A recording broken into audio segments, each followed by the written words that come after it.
draft. As Naisu and Chantal said, on the side of Onic, I'm looking for like, how will the damage pull off early game? It's a Claude. You need time. You need space. On their end, they could rely on the Valentino or even the Paquito, depending on how they rotate. But on the side of Bren Esports, it's a much more, well, a Bren thing on how they approach this game. So let's see how they do this for this game. This is the first series, or the last series of the night. Let's see how it goes. Actually, we saw the delay in terms of the minion that Riot Always did. love it.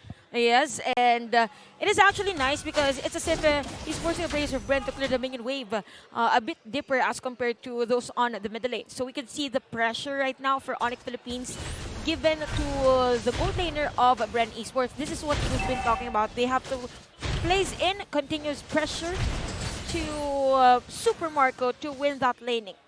Yeah, speaking of laning, it's Few and Super Friends onto the mid lane. Probably now he decided to go for the magic power, and probably the focus here is push down and remain or be an anchor on the middle so that nobody can cross the parts where KALIAN can really focus on. You know, those two kind of glimpses we got there with the statistics there really paint the picture of these two teams' play styles, right? Onic Philippines being the top team that likes that team participation because they're always, you know, fighting, responding to each other. And even as they set up here on the top side, looking for Super Marco, Bren already on the response. Multiple members here, both sides, teams, Sensui just about to get that level 4. So, and again, on the other side, the other achievement there was Bren, right? Being top in KDA. And again, that just shows how dominant of their playstyle it has been throughout the season. Look at that for Bren Esports. The movement is as if they are a liquid. When one moves, automatically everyone moves and flows with them. So for Bren Esports, I really like what they're doing, just giving vision and information to the rest of the players, just for them to be prepared whenever there is a danger from Onic Philippines on this game.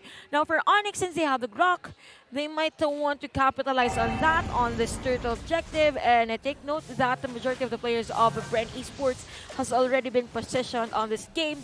We have a level 4 Forza and same with this Valentina. All right, there's the final slash. Already going to go through. First blood, though, as Sensui falls.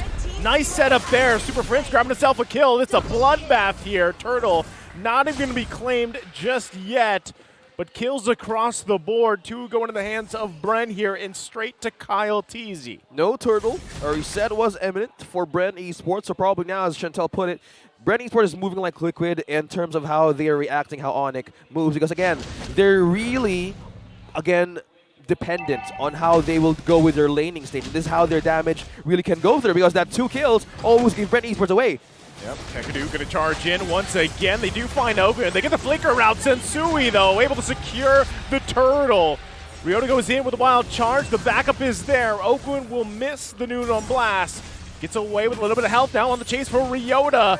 Can't get away, though, as Few grabs the killing blow. Took them a while to actually kill Ryota at the time. And for Onic Philippines, it was a nice call for them, but still the lead is on the hands of Bren Esports. Again, when we go back to that team fight before the turtle objective was secured by Onic Philippines, Bren Esports, they were able to secure a kill against Sensui, and at the time, it was 0-1-2 for Few. So it was a better trade for the side. Wow!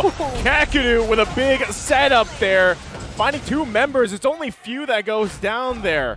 So nice pickoff here coming out from Onic Philippines. Yeah, definitely. Out of position, Few. Yep, and for Bren Esports, since it is the second time that Few is to be targeted, we might as well see a slow rotation from Bren. Oh my goodness! Sensui. The big damn, that's what that is right there, Sensui. The 1-2 punch. I just got to say, Sensui right now really had a good start of his day, and Sensui was one of the players who was really constant in the retribution battles, or who is up against. Now he's just purely showing complete power with this Paquito, and even on a Demon Slayer, I don't see any damage being compromised here. Yeah, actually for Onic, I mean for Sensui per se, I was about to ask myself where did damage come from. Again, it's just he's just aware that it's a viable target, squishy hero, Super Marco for Bren Esports, and it's actually nice because they're forcing actually Bren Esports to go and rotate on a different lane as we see, but for Ogwen, instead of him rotating on the top lane lane, even out the bottom lane to get vision on this third objective. He's forced to give back up and support Super Marco in the gold lane. Okay, speaking of support in the gold lane now, the contention is on the turtle. Yeah, they're already going to fight for this. Super Prince holding on to the Numen on Blast that he stole up top side. There's a setup again! An amazing one layered with a Numen on Blast! Stolen from Super Prince! Still looking to get a kill. They don't get it just yet. But they did manage to get the turtle. All the CC was there, but they didn't have the damage just yet. But they're happy with the objective. Man, did you see the layer of that setup? 1, 2, and 3 in perfect switches. How did Onic manage to pull that off, Chantel? If we see it as a cake, it's a 3-layered cake actually for Onic Philippines at that time. It was because of, again, there is a flicker, by the way, for Kekedut at that time. Ryota went in for the wild charge, flicker Titus Rage for Kekedut, and we have Super Prince with the Numen Blast IMU. If you go back to the team fight, the question here is now, Onic Philippines is still lacking on damage, so they still have to wait on those finisher, for the finisher on those types of setup. It was a great setup, by the way, and Kekedut is actually playing immense on this. I don't think they're going to find anything that time. Again, you know, as you were saying, they're lacking damage here, Chantel. But so far, every target that Kekedut chooses, he's been on point, right? And that's something that definitely Bren has to watch out for as the game progresses here and Onic Philippines starts to get those items in the damage department. Yeah, actually, you mentioned earlier that the line of Onic Philippines, specifically the Claude, is really on the late game. So later on, when we see the damage of nets, that might be deadly here for Bren Esports. And knowing that all the crowd control skills for Kekedut and the rest of Onic Philippines is really on point. Oh, speaking of being on point, Super Marco is the target here up top. I say how Onic Philippines is doing right now. Bren Esports is merely answering on how the pace is being set up most of the time. Yeah, that's actually true. Now for Bren Esports, what's really nice for the team is, yes, there are synchronization of skills for Onic Philippines, but at the same time, they are fully aware as to why the lead is not really that high for Onic. So this is now the third objective. We have the IMU again for Super Prince on this Numen Blast. Okay. Now setup is present on Bren Esports. Now, and on the other hand, Magic and even damage to Onic Philippines really ready to show up. Turtle half HP, who's going to get it? Yeah, Bren going to go ahead and just try to control this the best they can. Ooh. Ogwin actually the one to secure the turtle there. So there you go. They grab one. Now, Onic Philippines, though, even despite this gold lead, the little gold lead that Bren has, Onic Philippines is the one pulling the punches. You know, literally with Sensui here on this Paquito, but at the same time, setting the pace, like you mentioned earlier, OSX. And that's something they're still going to be going for, even if it's Ogwin. As he gets terrified, can he get away? There's the lineup. Not going to be able to find that Numen Blast that was stolen by Super Prince. It could be saved up for some few minutes ahead, but he wants to use it up top to secure a kill, but now Bren Esports could do a punish setup.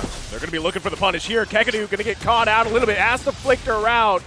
There's the ultimate coming out from Super Marco, but still not enough damage even for Bren. And after everything that has happened, there's still no casualty for both of our teams. It was close against Ogwe. It was close against the other players of Onic Philippines. Now, again, it is a battle of marksman in terms of the late game. If we look at the itemization, even the gold lead for the Claude and even Super Marco in this game, definitely the Claude will be on the lead because of the Avarice. So you can see right now the controlled aggression for both of our teams, but they are really giving space for Super Marco.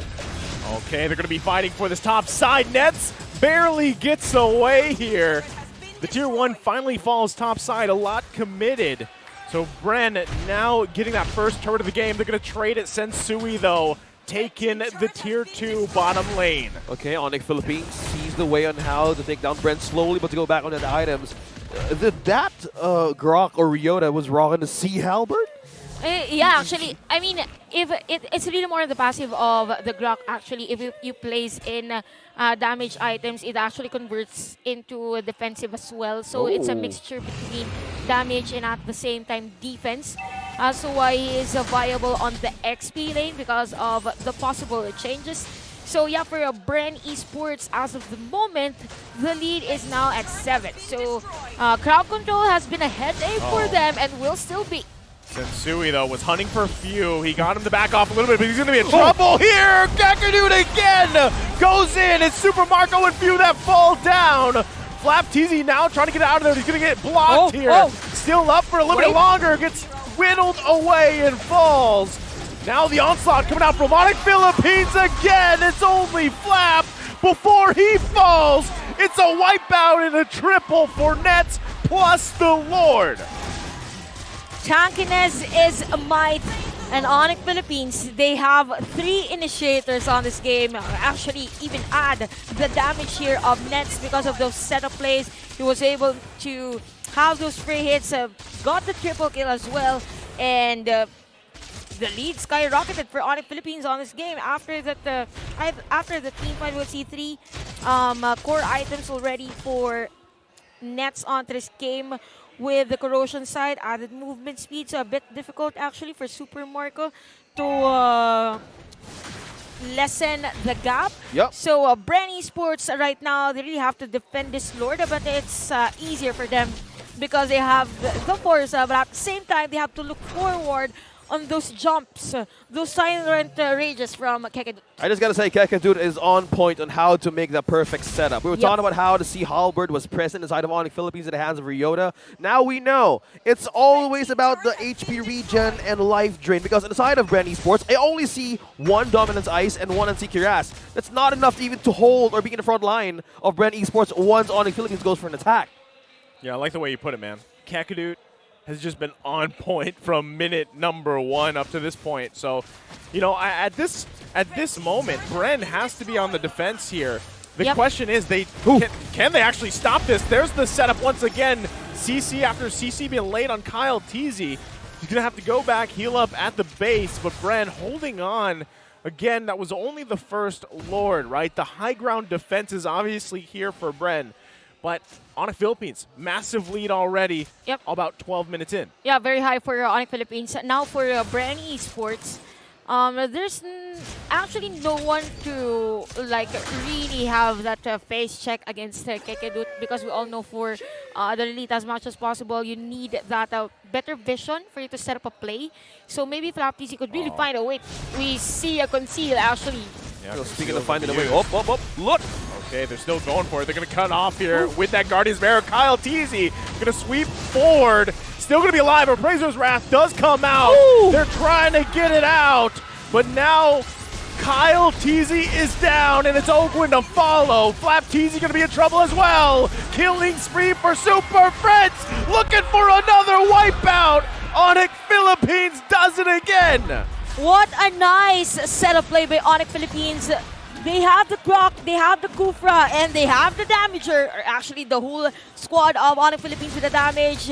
No one is there for Bren Esports to defend. Onic Philippines with a second wipeout of the game. They're going to take game number 1 in 13 minutes against the top seed Bren. It's all about how they can prove themselves worthy onto the playoffs. Yeah.